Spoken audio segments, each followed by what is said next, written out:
공부 좀 해. 하루에도 몇 번씩 아이한테 외쳐보지만 결과는 항상 똑같죠. 책상에 앉긴 하지만 5분도 채 안 돼서 연필을 놓고 딴청을 피우거나 갑자기 배가 아프다면서 자리를 뜨기도 합니다. 그래도 혹시 몰라서 칭찬도 덧붙여보고 간식도 준비해보고 분위기를 띄워보지만 몰입은커녕 집중시간 10분도 넘기기 어려운 게 지금 우리 아이들 공부시킬 때 현실이죠. 어느 날 아이가 눈을 맞추면서 이렇게 말을 해요. 엄마, 나 그냥 공부 못하는 애 같아. 그 말을 듣는 순간 마음이 철렁 내려앉죠. 나는 이렇게 애쓰고 있는데 아이는 벌써 포기한 거라고? 도대체 뭐가 문제야? 이런 고민 다들 있으시죠? 많은 부모들이 아이의 공부에 열정을 쏟으면서 시작을 합니다. 시간표를 짜고 학습지를 고르고 책상 의자까지 새로 바꿔주고 환경을 정비하죠. 그런데도 시간이 지나도 성적은 오르지 않고 아이는 점점 책상 앞에 있는 시간조차 줄어듭니다. 결국 우리 애는 공부 체질 아니야 라는 말로 체념하게 되죠. 하지만 아이가 공부를 싫어하거나 진짜 능력이 없어서 그러는 걸까요? 정답은 아닙니다. 문제는 방법에 있어요. 아이의 뇌가 좋아하지 않는 방식으로 자꾸 말을 걸고 잘못된 반응을 보이기 때문에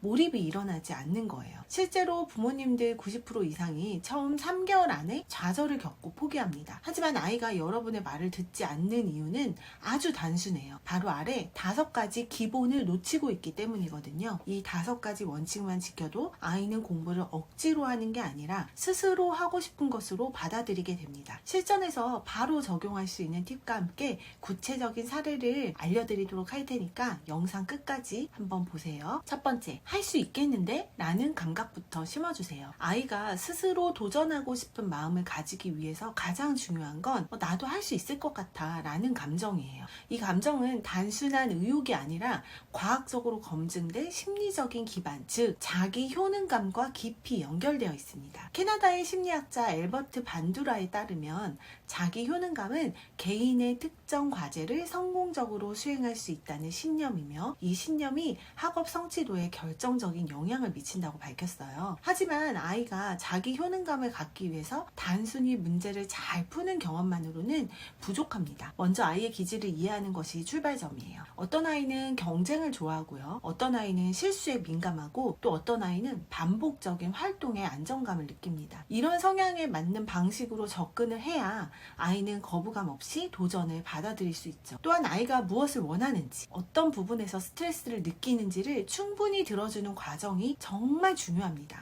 아이의 이야기를 경청하고 감정을 인정해주면 뇌의 편도체 활동이 줄어들고 전두엽의 기능이 활성화돼서 학습에 필요한 인지 능력이 회복돼요. 뇌과학자 다니엘 시겔은 이를 감정의 통합적 수용이 인지의 회복을 유도한다고 설명합니다. 즉 아이가 스스로에 대해 괜찮은 존재, 할 수 있는 사람이라는 긍정적인 자아인식을 가질 수 있도록 도와주는 것이 가장 먼저라는 거죠.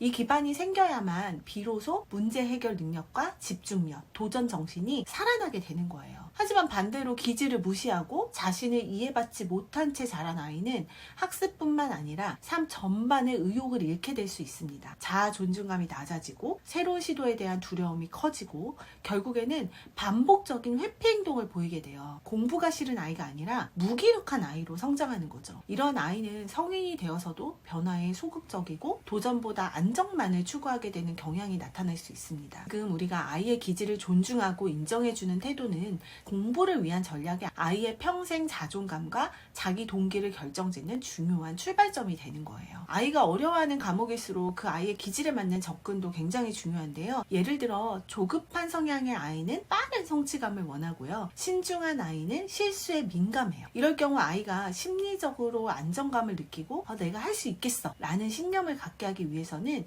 현재 수준보다 훨씬 쉬운 단계로 내려가야 됩니다. 이때 목표는 성공 경험의 반복이에요. 단 5분이라도 쉽게 해결 가능한 문제를 풀게 해보세요. 그러면 아이의 뇌는 그 과목에 대한 거부감을 줄이고 점차 자발적인 관심을 가지게 되거든요. 실제로 뇌는 쉬운 문제를 맞췄을 때 도파민을 분비하면서 쾌감을 느낍니다. 특히 민감한 기질의 아이들은 이러한 긍정적인 피드백에 훨씬 더 민감하게 반응한다고 해요. 이거 너무 쉬워서 재미없어 라는 반응이 나올 때까지 내려가는 게 오히려 좋은 전략이에요. 그 수준에서 자신감을 회복하고 회복한 후에 점진적으로 난이도를 높이는 게 기질 친화적인 학습 접근 방법입니다. 이 과정을 거치면서 아이가 문제를 맞췄을 때는 이거 전문가네 라는 말로 즉각적이고 감탄 어린 피드백을 주세요. 이는 자존감을 자극하고 자기 효능감을 더 빠르게 키워줄 수가 있어요. 두 번째, 시험 보고 온 날 제일 먼저 묻는 말은 어떤 거세요? 시험을 망쳤든 잘 봤든 아이는 결과보다 먼저 정서적 위로를 필요로 해요.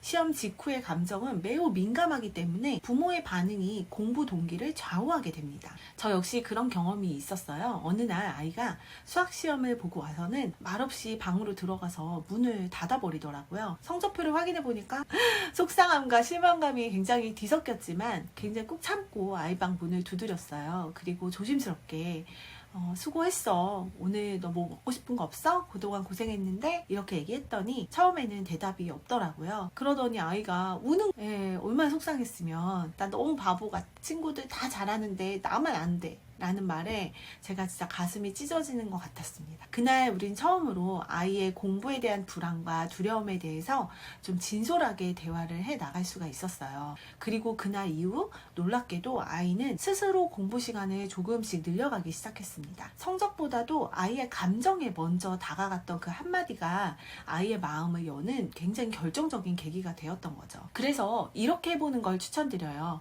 시험날은 결과보다 아이의 감정을 먼저 다뤄주세요. 다음에 잘하면 되지 이런 말보다는요, 오히려 오늘 수고 많았어 이런 말이 훨씬 더 위로가 됩니다. 아이가 먼저 얘기하지 않으면 묻지 마세요. 기다려주는 게 정답입니다. 세 번째, 공부 습관은 정서적 경험에서 시작됩니다. 공부는 단순히 정보를 암기하거나 문제를 푸는 과정이 아니에요. 특히 아이들에게 공부는 감정과 직결된 경험입니다. 아이가 공부에 집중하고 습관을 만들어가기 위해서는 먼저 공부는 따뜻하고 안전한 경험이라는 인식이 심어져야 해요. 뇌과학적으로도 이를 뒷받침하고 있거든요. 아이가 스트레스를 받으면 뇌 편도체가 활성화돼서 공포 반응이 유발되고 이는 학습을 담당하는 전두엽의 기능을 저해하게 됩니다. 반대로 정서적 안정감이 느껴지면 전두엽은 활발히 작동해서 주의 집중력, 판단력, 기억력이 향상되죠. 즉 공부 습관의 바탕은 바로 정서적 안정에 있는 거예요.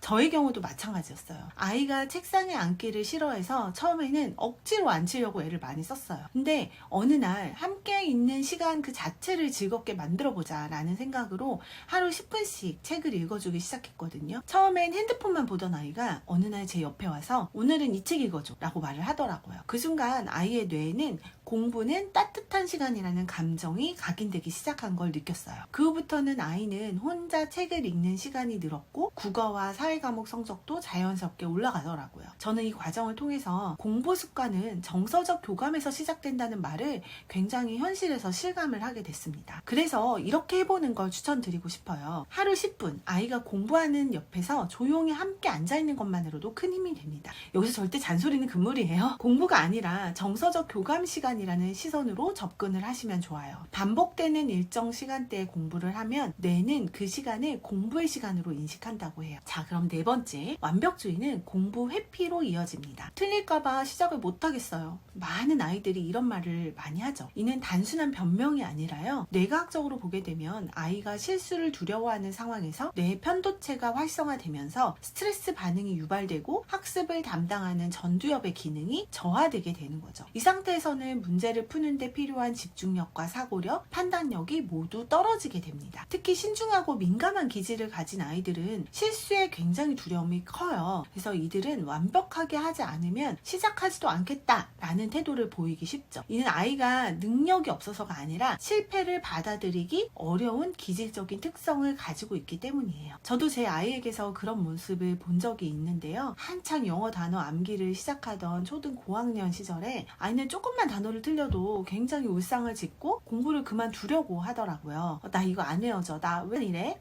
이러면서 자책하는 모습을 보면서 단순한 암기 문제가 아닌 것 같다는 생각이 들었었어요. 그래서 저는 하루에 단어 한 개만 외우자고 제안을 했어요.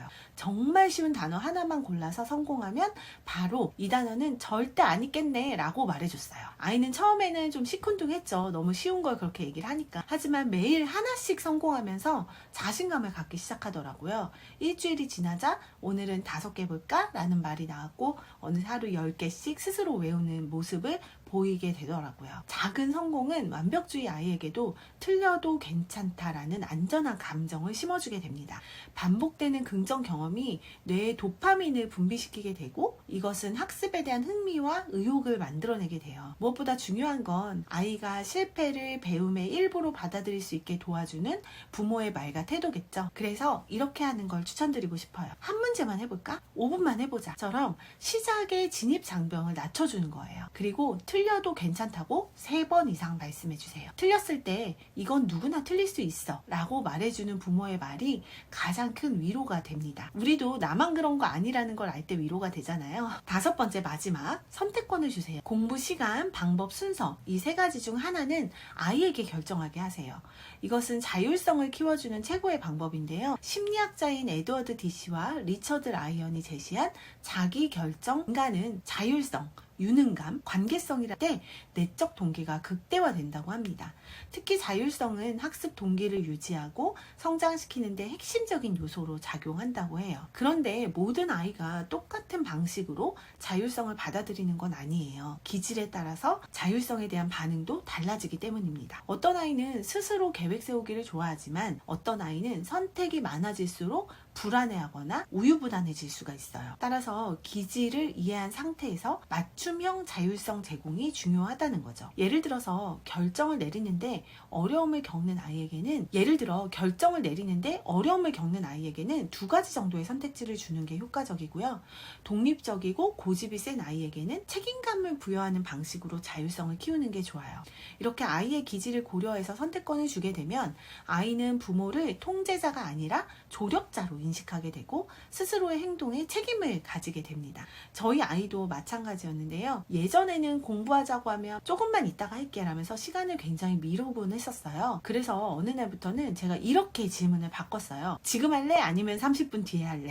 처음에는 여전히 좀 이따가 라는 대답이 돌아왔는데 저는 아이의 선택을 존중하면서 잔소리는 하지 않았어요. 그리고 그 과정을 반복하다 보니까 아이가 스스로 그럼 내가 8시에 할게 라고 말을 하기 시작하더라고요. 그때 저는 좋아, 8시에 시작하는 거 엄마가 기대하고 있는다 이렇게 얘기를 하면서 엄마가 너를 믿고 있어 라는 표현을 적극적으로 해줬어요. 그 후부터 아이는 매일 8시에 자발적으로 책상에 앉기 시작했고 결국에는 스스로 학습 계획표를 작성하고 주말에도 계획을 수정하고 공부하는 습관이 자리가 잡히더라고요. 아이가 스스로 선택할 수 있다는 감각, 즉 자율성이 길러진 거죠. 그래서 이렇게 해보는 걸 추천드려요. 선택지를 줄 때는 아이의 기질을 고려해 주세요. 즉흥적인 아이는 단순한 2가지 선택지, 수학 먼저 할래, 영어 먼저 할래 이런 게 효과적이고요. 고집이 센 아이는 스스로 정할 수 있도록 여지를 두는 게 좋습니다. 그리고 질문할 때는 지금 할래? 지금 할래? 뒤에 할래? 처럼 둘 다 수용 가능한 선택지를 주어서 아이가 통제감을 좀 느끼게 해주세요. 아이가 내린 결정은 반드시 존중해주세요. 만약 아이가 선택한 시간에 공부를 하지 않더라도 강하게 질책하지 마시고 조금 늦었지만 시작해줘서 고마워 라고 부드럽게 말씀해주시는 게 좋습니다. 그리고 계획한 시간보다 5분 정도 일찍 끝내더라도 이 정도면 충분히 잘했어 라고 말을 하면서 아이가 스스로 결정한 시간을 성공 경험으로 기억하도록 도와주시면 더 좋습니다. 결국 공부는 감정에서 출발을 하게 돼요. 아이가 공부에 몰입하지 못하는 이유는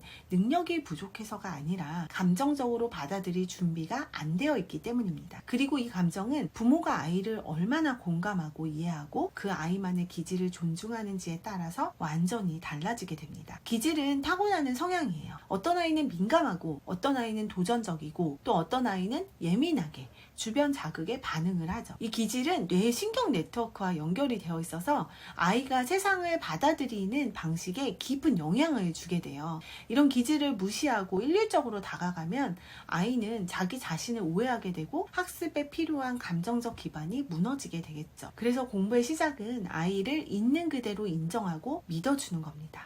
결국 아이는 부모의 믿음을 통해서 자기 자신을 긍정적으로 인식하게 되고 그 순간부터 공부를 할 수 있는 아이로 성장하게 되는 거죠. 저도 아이를 키우면서 이 부분을 너무 깊게 실감을 하고 있고요. 처음에는 성과에 집착을 해서 문제집 몇 장 더 푸는 거에 만족을 하려고 했었어요.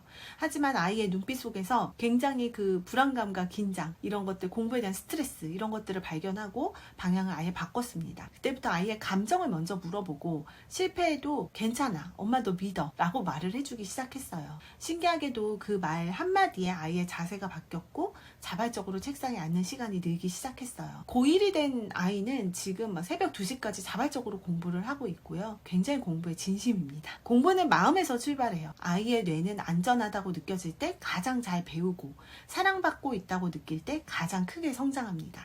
문제집이 아니라 마음을 먼저 살펴보는 거. 그 순간부터 아이는 스스로 공부를 하고 싶은 일로 받아들이기 시작할 거예요. 오늘부터 아이한테 이렇게 말씀해 보세요. 넌 할 수 있어. 그리고 엄마는 너를 믿어. 그 믿음이 바로 공부의 시작입니다. 그리고 그 믿음이 만든 결과를 저는 실제로 경험하고 있어요. 저희 3남매는 지금 모두 공부하라는 말을 하지 않아도 스스로 학습 계획을 세우고 자발적으로 공부에 몰입을 하고 있어요.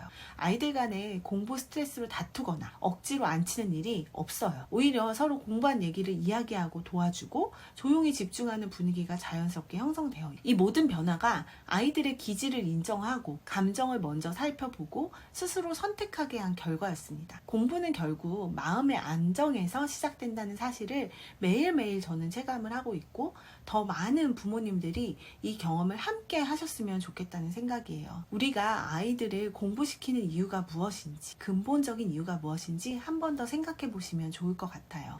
결국 우리는 아이들이 행복했으면 좋겠기 때문에 공부를 시키는 거잖아요. 그러면 일단 우리 아이가 행복이라는 감정을 충분히 어릴 때부터 느낄 수 있도록 해주시고 자신이 스스로의 힘으로 공부를 해나갈 수 있도록 우리는 믿음과 공감만 해주시면 될 것 같아요. 그런 부모님들이 그렇게 원하는 건강한 행복한 어른으로 성장하게 될 거예요. 공감하고 도움이 되셨다면 공유와 좋아요 부탁드려요. 당신의 육아 여정을 진심으로 응원합니다.